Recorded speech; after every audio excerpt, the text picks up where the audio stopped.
नमस्कार दोस्तों। आज के इस वीडियो में काफी कुछ नए टर्म्स यूज किए गए हैं जिसका प्रीवियस कुछ वीडियोस से लिंक है एंड उस वीडियोस के लिंक आपको नीचे डिस्क्रिप्शन में मिल जाएगी। Please watch those videos carefully. अगर फिर भी कोई कंफ्यूजन रहे तो हमें व्हाट्सएप पे संपर्क करें।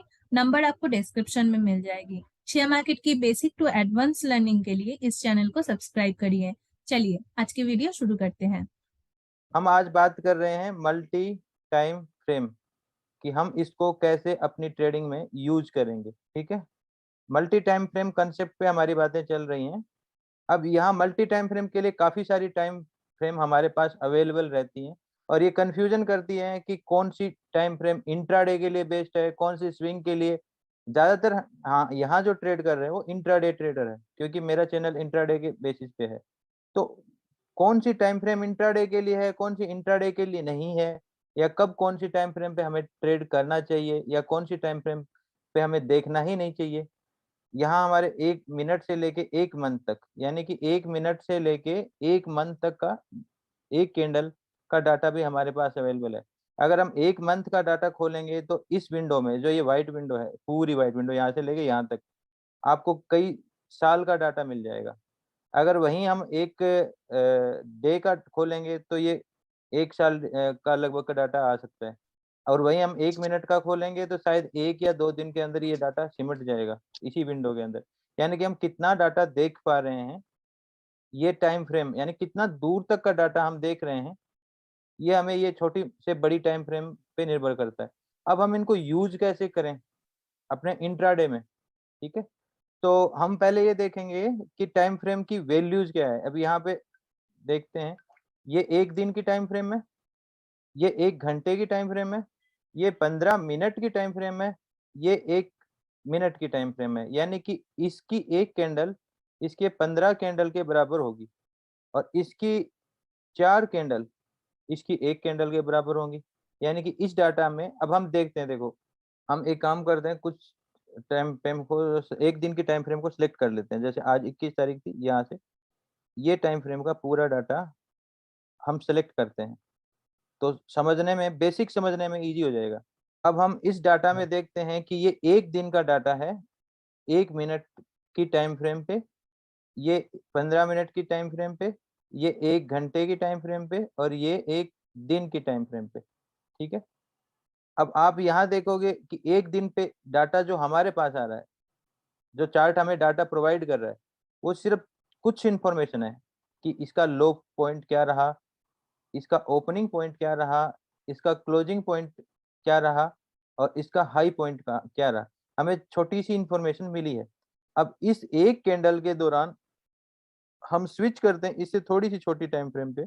यहाँ पे हमें क्या डाटा मिला, मार्केट ने यहाँ पॉज़ लिया, मार्केट ने तेज़ी से एक मूवमेंट दिखाया, मार्केट की प्रेशर को डिक्रीज़ हुआ, प्रेशर डिक्रीज़ होने के बाद मार्केट ने इस को ब्रेक किया और तेज़ी से एक क्लाइमेक्स कैंडल दिखाते हुए नीचे की साइड आया और मार्केट समव्हेयर हाफ में, यानी कि 50-60 के आस-पास क्लोजिंग दी अनडिसाइडेड मूव मूव देके 2 घंटे में, ठीक है? ये डाटा हमें कहीं न कहीं इस डाटा से ज़्यादा कुछ डेप्थ में मिल रहा है। यानी कि इस डाटा में हमें सिर्फ एक कैंडल मिल रही है जिसके 4 पॉइंट मिल रहे हैं।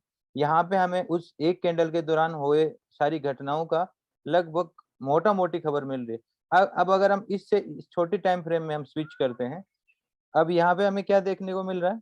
हम इस टाइम फ्रेम से इस टाइम फ्रेम में स्विच करेंगे, तो हमारे पास कुछ डाटा एक्स्ट्रा आ रहा है। इसमें कुछ डाटा हमें मिला जो मोटा-मोटी हमें खबर दे रहा है। अब बात करते हैं हम 15 मिनट की टाइम फ्रेम पे। 15 मिनट की टाइम फ्रेम पे हम क्या देख रहे हैं? मार्केट यहाँ के लगभग स्टार्ट हुआ, मार्केट तेज़ी से गिरावट दिया, एक अनडिसाइडेड कैंडल 15 मिनट की। ये अगर आप कैंडल देखोगे, तो ये कैंडल क्या है? इसको हम एक पैटर्न बोलते हैं, कैंडलस्टिक पैटर्न। अब कैंडलस्टिक पैटर्न पढ़ाएँगे जब आपको ये पता चलेगा कि कैसा मूव है। 15 मिनट में हमें एक सिग्निफिकेंट एक मतलब ट्रिगर मिला 15 मिनट के ऊपर कि कैंडलस्टिक हमें कन्फर्म कर रही है कि मार्केट ऊपर जा रहा है। मार्केट समव्हेयर यहाँ पॉज़ हुआ, उसके बाद तेज़ी से इसको ब्रेक करते हुए हम छोटी टाइम फ्रेम पे देखेंगे, ब्रेकआउट भी दिखेगा, एक पैटर्न भी दिख जाएगा।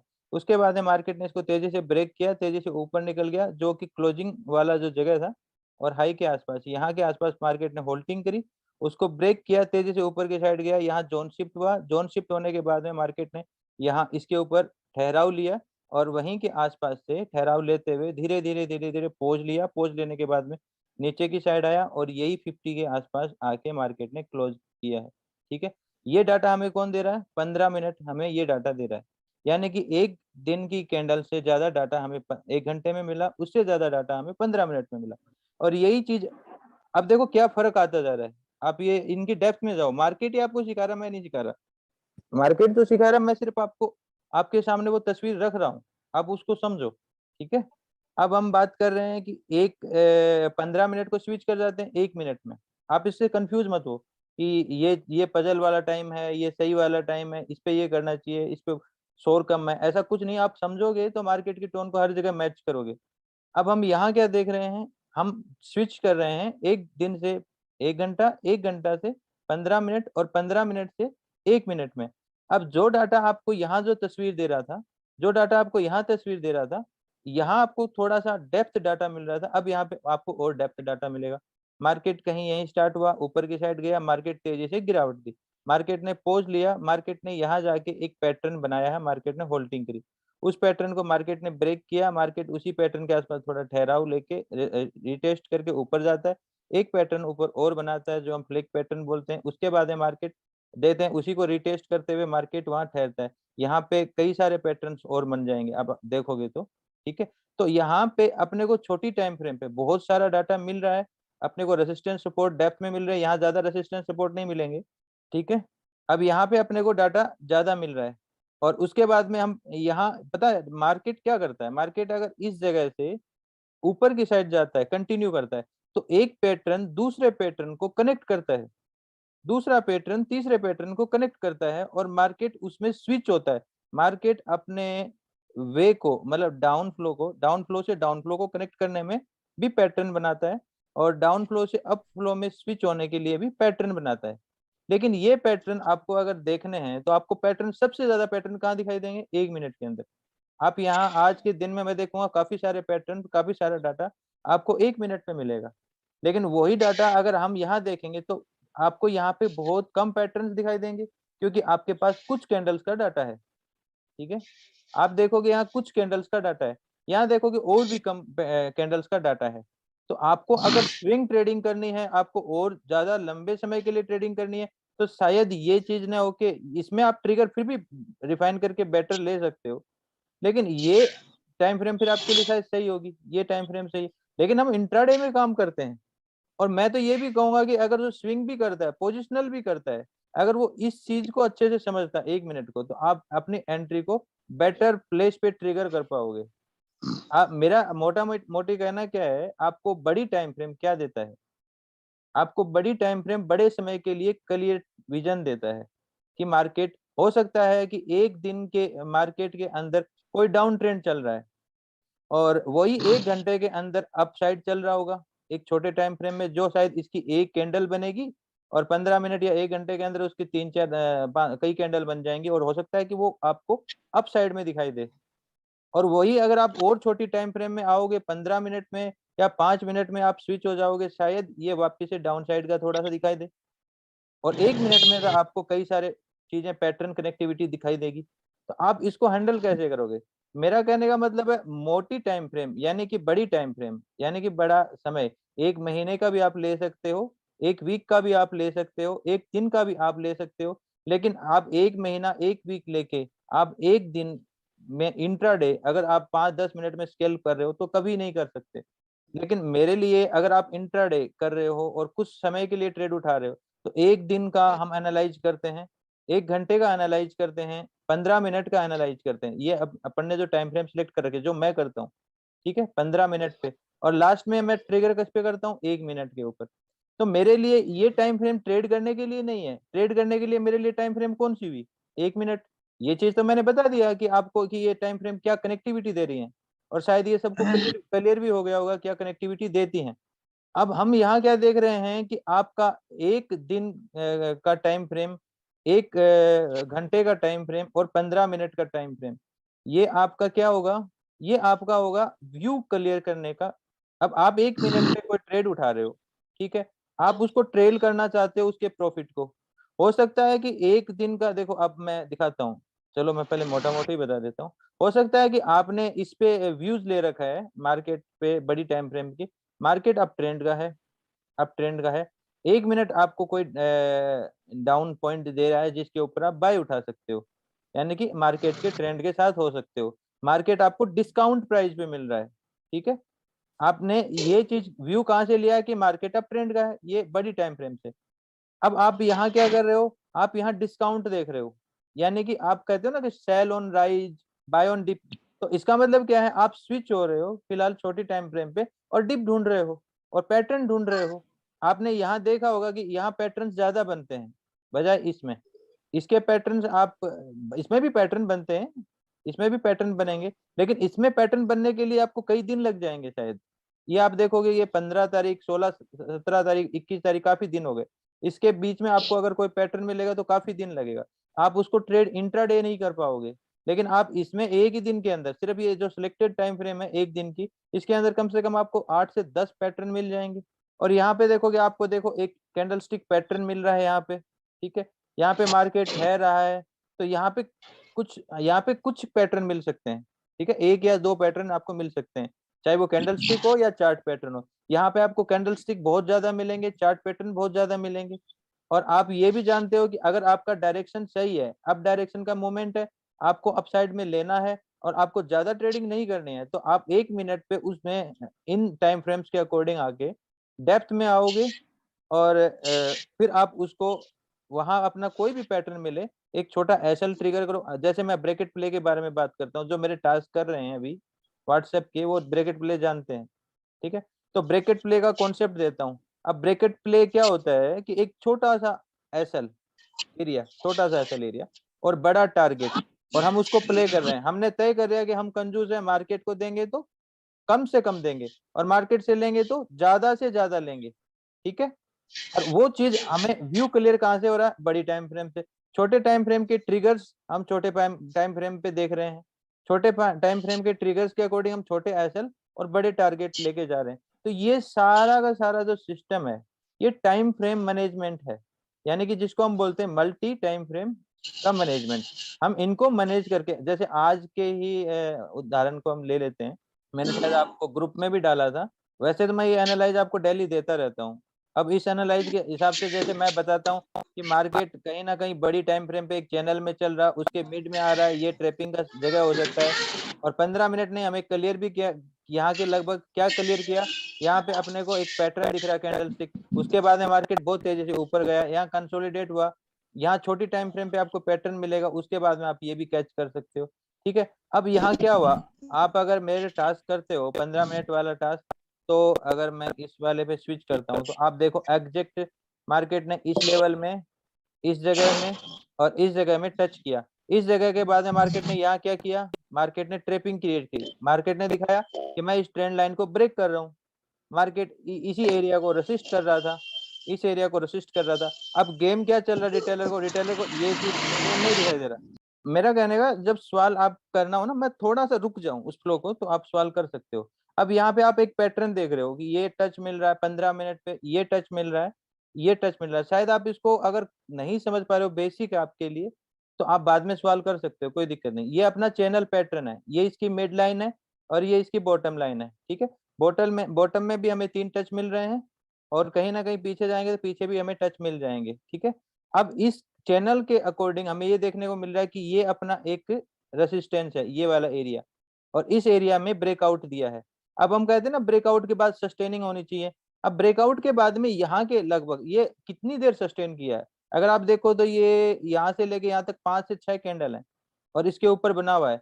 क्या इंट्राडे वाले के लिए इतना बहुत है, तो सस्टेन तो कर गया मार्केट और उसके बाद में ब्रेकआउट भी दिया है और ऊपर भी आया है, ठीक है। लेकिन हो क्या रहा है कि पैटर्न्स के बीच में ट्रेपिंग हो रही है, रिटेलर्स को ट्रेप किया जा रहा है। आप ये चीज समझो ना कि एक रेसिस्टेंस है, एक ब्रेकआउट है, ये फेल ब्रेकआउट होने की संभावना है। जब तक मार्केट इसको क्लियर ना करे, आप क्यों ट्रेड ले रहे हो, आप मत ट्रेड लो। तो हमें बड़ी टाइम फ्रेम क्या क्लू दे रही है कि आप इस जगह ट्रेडिंग को अवॉइड करो। अपॉर्चुनिटी देखनी है तो ट्रेपिंग में आप नीचे के लिए अपॉर्चुनिटी देखो। तो अब यहाँ पे आपको क्या देखने को मिल रहा है कि मार्केट ट्रेप कर रहा है, ये एक ट्रेपिंग हो सकती है। मार्केट काफी ऊपर का फ्लो दे चुका है, मार्केट कुछ रिवर्स कर सकता है। जो मैंने फिबो का आपने वीडियो बनाया, देखो उसमें 50 के आसपास एक वैल्यू निकलती है, 50 और 60 के आसपास की फिबो की, मार्केट वहीं आके पोज ले रहा है। ठीक है, तो यहाँ अगर एक हम प्रोबेबिलिटी देखते हैं तो सेल ऑन राइज की प्रोबेबिलिटी देखेंगे, तो यहाँ पे हमें एक ट्रेपिंग दिखाई देती है। उसमें हम क्या करेंगे, बड़ी टाइम फ्रेम ने हमें क्या क्लू दिया, आप अपने व्यू को इस टाइम आप बाइंग पोज कर दो। जिसने बाई कर रखा है डिप में किया, जहां यहाँ के लगभग मैंने आपको बताया था कि ये पोर्शन में वापस ट्रेप हो रहा है, आप ऊपर की साइड में जा सकते हो, आप बाइंग कर सकते हो। ये मैंने वीडियो में, कल के वीडियो में भी बताया, और शायद आज अपने व्हाट्सएप पे भी मैंने, इस पे टेलीग्राम पे भी मैंने अपडेट किया था। जिसने ये चीज की होगी वो ठीक है। अब वही चीज यहाँ पे हो रही है, ट्रेपिंग। आप यहाँ पे क्या देखोगे, छोटी टाइम फ्रेम पे 15 मिनट का टाइम फ्रेम आपको क्या क्लू दे रहा है। अब एक दिन के ऊपर आओगे तो आपको एक अलग क्लू मिलेगा। देखना, एक दिन के टाइम फ्रेम पे आप आओगे तो आपको क्या लग रहा है, ये एक चैनल चल रहा है, ये चैनल, यहाँ पे एक बड़ी टाइम फ्रेम का 50 आ रहा है, यहाँ से थोड़ा उठा है मार्केट, तो यहाँ के लगभग हमें क्या क्लू मिल रहा है कि नीचे की साइड स्पेस कम है। लेकिन ये स्पेस कम नहीं है, ये स्पेस काफी है। आप ये देखो कि 37,750, 37,250, अगर हम इसको लेके डिसाइड कर रहे हैं तो कहीं ना कहीं हमारे दिमाग में क्या होगा, यार बहुत कम स्पेस है। सीधा हम यहाँ आके देखेंगे तो क्या लगेगा, मार्केट ने ये 1 घंटे की टाइम फ्रेम है, अब एक दिन के टाइम फ्रेम पे आके देखो, मार्केट ने ये एरिया टेस्ट कर लिया, अब मार्केट कहीं ऊपर और जा सकता है। लगता है कि मार्केट ने ये एरिया चैनल टेस्ट किया है, अब मार्केट कहीं ऊपर जा सकता है। ये हमें क्या क्लू दे रहा है, एक दिन ये क्लू दे रहा है कि मार्केट कहीं ना कहीं पहुंच करके ऊपर भी जा सकता है। तो कहीं ना कहीं हम ट्रेड किसको कर रहे हैं, हमें कौन सी चीज से क्या व्यू लेना चाहिए, कौन सी चीज से क्या व्यू नहीं लेना चाहिए, ये हमें, क्योंकि मैंने कहा ना कि इसके लिए, इसके अंदर ये स्पेस, ये डाटा इतना ही है हमारे पास। अगर हम इसमें जाएंगे तो हमारे पास काफी डाटा है। जो टाइम फ्रेम हम देख रहे हैं, इसमें इतना डाटा निकल के आ रहा है, सिर्फ एक कैंडल का डाटा हमारे पास नहीं है, यहाँ काफी डाटा है, और यहाँ तो बहुत ज्यादा डाटा है ट्रेड करने के लिए। एक छोटे एसएल के साथ में रिवर्सल और ट्रेपिंग, हम उसमें एक दिन की टाइम फ्रेम पे बार बार नहीं जाएंगे, 1 घंटे की टाइम फ्रेम पे बार बार नहीं जाएंगे, 15 मिनट की टाइम फ्रेम हमें सुफिशियंट। एक देखो यहाँ का, अगर मार्केट ने रिट्रेस लिया, ये 50 का रिट्रेसमेंट है, मार्केट इतना ऊपर गया, 50-60 का रिट्रेसमेंट लिया, एक दिन में इस पे क्या फर्क पड़ेगा, कुछ फर्क नहीं पड़ेगा, इसको कुछ फर्क नहीं पड़ेगा, या यहाँ की क्लोजिंग यहाँ क्लोजिंग दे दे या यहाँ क्लोजिंग दे दे, कोई फर्क नहीं पड़ने वाला इस टाइम फ्रेम पे। तो हम क्या करेंगे, अपने यहाँ के व्यू, यहाँ के कॉन्सेप्ट को क्लियरली, छोटा यहाँ जाके कंप्लीटली हमने स्पॉइल कर दिया। तो हमें यहाँ एक मोटा मोटी मॉर्निंग व्यू बनाना है, उसके बाद में बार बार एक दिन की टाइम फ्रेम पे हमें नहीं जाना, हमें इस टाइम फ्रेम पे बार बार नहीं जाना, ये हमारे लिए सुफिशियंट है। और यहाँ हम देख 15 मिनट के साथ में 1 मिनट को कनेक्ट करेंगे, या 5 मिनट के साथ में 1 मिनट को कनेक्ट करेंगे, ज्यादा बेटर है। मॉर्निंग व्यू मिल गए हैं हमें, ट्रेंड मिल चुका है कि मार्केट का ट्रेंड अप साइड का है, डाउन साइड का है, वीकली या डेली या होवरली चार्ट हमें क्या बोल रहे हैं, ये एक ही बार व्यू लेना होता है। बार बार आप जाके इस पे व्यू लोगे ना, आप कंफ्यूज हो जाओगे। तो आप अगर इंट्राडे ट्रेडिंग कर रहे हो तो आपको 1 या 2 टाइम फ्रेम करंट में चलनी चाहिए, हर टाइम नहीं चलनी चाहिए। अब मैं 15 मिनट को क्यों ले रहा हूँ, अभी यहाँ मेरे को 15 मिनट के अंदर ट्रेप दिखाई दे रहा है, यहाँ पे मेरे को 15 मिनट के अंदर ट्रेप दिखाई दे रहा है, और यही चीज मैं आपको दिखाने की कोशिश कर रहा हूँ। तो हमें बार बार एक दिन के ऊपर जाके अपने व्यू को खराब नहीं करना। ठीक है, तो हम क्या कर रहे हैं, यहाँ के आसपास मार्केट ने यहाँ से दौड़ स्टार्ट करी थी, मार्केट ने काफी दौड़। अब आप ये देखो, ये क्यों इंपॉर्टेंट है, मैं फीबो की बात करता हूँ आपके साथ में। आप फीबो देखो, ये मैंने फीबो लिया, ये इसका हाई था और ये इसका लो था। आप देखो लगभग मिडल पार्ट में आ गया नहीं आ गया, अपना 50-60 एरिया आ गया नहीं आ गया। जस्ट उसके ऊपर अगर जा रहा है तो सिर्फ ट्रेपिंग वे में जा रहा है, नहीं जा रहा ऊपर। ठीक है, मार्केट को ऊपर जाना है, इसके ऊपर क्लियर करके जाएगा, क्लियर करेगा मार्केट। ये मार्केट ने एक पर्याप्त रेस्ट ले लिया है, अगर मार्केट को ऊपर जाना है तो इसको क्लियर करके जाएगा, ऐसे नहीं जाएगा। तो हम यहाँ पे क्यों ट्रेप होंगे, हम ये जो रेसिस्टेंस है उसको क्लियर करने देंगे। अब फिर वापस देखते हैं हम फीबो को, नीचे कितना आ सकता है, हम वापस से फीबो उठा लेते हैं। अब ये सवाल तुम्हारा रहने वाला है कि ये फीबो कौन सा है, मैं फिर से व्हाट्सएप करके, आप बार बार पूछोगे, मैं खोल के दिखा देता हूँ। मेरा सिर्फ 50 और 60% खुला हुआ है, बाकी सब क्लोज है, सब कुछ क्लोज है। मेरे लिए सिर्फ यही एक वैल्यू रखता है। हाँ, बड़ी टाइम फ्रेम पे मैं कुछ और लेवल भी देखता हूँ, लेकिन छोटी टाइम फ्रेम पे अगर आपने 1 मिनट की टाइम फ्रेम पे अगर ये सारे पोर्शन खोल लिए ना, आप समझ लो कंफ्यूज हो जाओगे, हर 4 कदम पे आपको चीजें दिखाई देंगी और आप ट्रेड नहीं कर पाओगे, कंफ्यूजन ज्यादा होगा। 1 मिनट वैसे ही ट्रेप ज्यादा करता है, आपको ये ज्यादा पजल करेगा। तो मैं साफ कहूंगा, सिर्फ आप दो चीजें खोल के रखो, इसकी एक्यूरेसी ज्यादा है बजाय इनके। मैं कहता हूँ कि ये मोर देन 70 या 60% एक्यूरेट रहता है। तो ये इनकी एक्यूरेसी घटती जाएंगी, आप इनके अलग अलग एक्यूरेसी निकालोगे घटती जाएगी। तो आपको पजल नहीं हो ना मार्केट में, सिर्फ और सिर्फ आपको ऑब्जर्व करना है। तो ये छोटी रखो, बड़ी टाइम फ्रेम पे हम एक दो पोर्शन और खोल सकते हैं, एक दिन का या एक घंटे का हम एनालाइज करेंगे तो ठीक है। अब हम क्या देख रहे हैं, मार्केट देखो इस 50 के आसपास आके रेस्ट ले रहा है, 50 को जस्ट टच किया यहाँ। अब देखो आप अगर फीबो लगा रहे हो तो फीबो सिर्फ अकेला मत खड़ा करो, उसके साथ में पीछे के लेवल भी खड़े करो, जैसे ये रेसिस्टेंस सपोर्ट जिनको मैं फेस बोलता हूँ। देखो यहाँ से क्या वैल्यू निकल के आ रही फेस में, ये क्या है सपोर्ट, ये क्या है रेसिस्टेंस, ये क्या है सपोर्ट एरिया, ये रेसिस्टेंस एरिया, ठीक है। तो एक वैल्यू निकल के आ रही, उस वैल्यू के साथ हम इसको कनेक्ट करेंगे तो थोड़ा सा ऊपर या थोड़ा सा नीचे या मिडल में रह सकता है। अब यहाँ पे हम वैल्यू निकालेंगे, क्या वैल्यू निकलेगी, देखो ये एरिया की वैल्यू नहीं निकलेगी क्या, आप समझो। लगभग ये एरिया वैल्यू कर रहा है, क्यों वैल्यू कर रहा है, क्योंकि यार रेसिस्टेंस सपोर्ट वगैरह दिख रहे हैं। तो आप फीबो के साथ क्या कनेक्ट करोगे, दूसरी चीज देखो, आपका बेसिक है शायद ये थोड़ा सा आपको एडवांस लग रहा होगा, मैं धीरे ही चलने की कोशिश कर रहा हूँ। फीबो प्लस आपने क्या किया, रेसिस्टेंस और सपोर्ट लिया, जिसको मैं फेसेस बोलता हूँ, फेस बोलता हूँ अपनी भाषा में, ठीक है। तो हमने यहाँ पे क्या किया, फेस, ठीक है। उससे हमें इसके आसपास का एरिया जो पोज कर सकता है। अब इसके बाद में अगला एरिया कौन सा हो सकता है, ये एरिया हो सकता है, मार्केट यहाँ रिएक्ट करेगा। अब यहाँ पे हमने देखा, यहाँ हमने फीबो का एक अहमियत देखी, यहाँ फीबो की देखी, लेकिन ये फीबो मुझे क्या कह रहा है, ये बड़ा वाला फीबो, ये फीबो मुझे ये कह रहा है कि यहाँ से जो दौड़ स्टार्ट हुई थी, ये इस चैनल से, इस चैनल की जो दौड़ स्टार्ट हुई थी, यहाँ अपने को दोबारा एक चैनल का सपोर्ट मिल रहा विद फीबो, और फीबो भी कंफर्टेबल लेवल, और उसके आसपास का रेसिस्टेंस, यानी कि ये रेसिस्टेंस या ये रेसिस्टेंस हम देखते हुए फीबो को मैच करते हैं। और अब इन चीजों को मैच करते हुए हम समझ रहे हैं कि एक बैरियर हमारे सामने है, दूसरा बैरियर हमारे सामने, मार्केट एक कंफर्ट मतलब रेसिस्ट मतलब रिट्रेसमेंट ले चुका है, और मार्केट एक ट्रेपिंग वाला सा फॉर्म कर रहा है। तो छोटी टाइम फ्रेम में हम क्या ढूंढेंगे, मार्केट ऊपर गया है तो सेल ऑन राइज ढूंढेंगे। तो बड़ी टाइम फ्रेम ने हमें एक व्यू दिया, अब यहाँ छोटी टाइम फ्रेम पे आपको क्या मिल सकता है, आपको एक ब्रेकेट मिल सकता है।